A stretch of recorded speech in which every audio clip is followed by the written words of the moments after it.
ফরাসি বিপ্লবী Luis অন্তোনিও the Saint just একটা কথা বলেছিলেন। সেটা হচ্ছে, যারা বিপ্লবকে অর্ধেক সম্পন্ন করে তারা মূলত নিজেদেরই কবর খুঁড়ে। অর্থাৎ আপনি যদি বিপ্লবকে সম্পূর্ণ না করেন, তাহলে আপনার নিজের কবর আপনি নিজেই খুঁড়ছেন।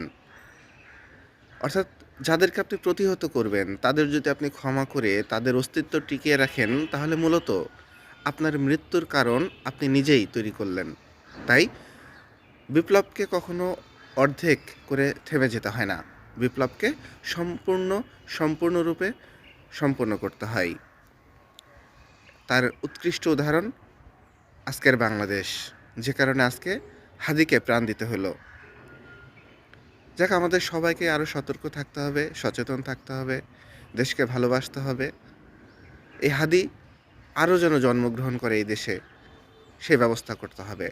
হাদি একটা কথা বলছিল, যদি তাকে গুলি করা হয়, যাকে যদি তাকে হত্যা করা হয়, যেন ওই হত্যাকারীর বিচার করা হয়। কারণ যদি বিচার না হয়, তাহলে এদেশে আর হাদি জন্মাবে না। আর যদি বিচার হয়, তাহলে আরও এক হাদি যদি মারা যায়, তাহলে আরও হাজারো হাদি জন্মগ্রহণ করবে।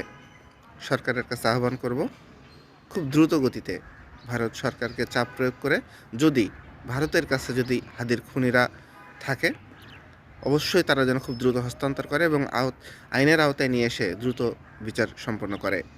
আর দেশে যেন কোনো অরাজকতা পরিস্থিতি সৃষ্টি না হয়, সেদিকেও আমাদের সবাইকে সতর্ক থাকতে হবে, যেন আর্মি কোনোভাবেই টেক ওভার না করতে পারে। এই বিষয়টা সবচেয়ে আগে মাথায় রাখতে হবে। সবাই ভালো থাকবেন। আসসালামু আলাইকুম রহমতুল্লাহ।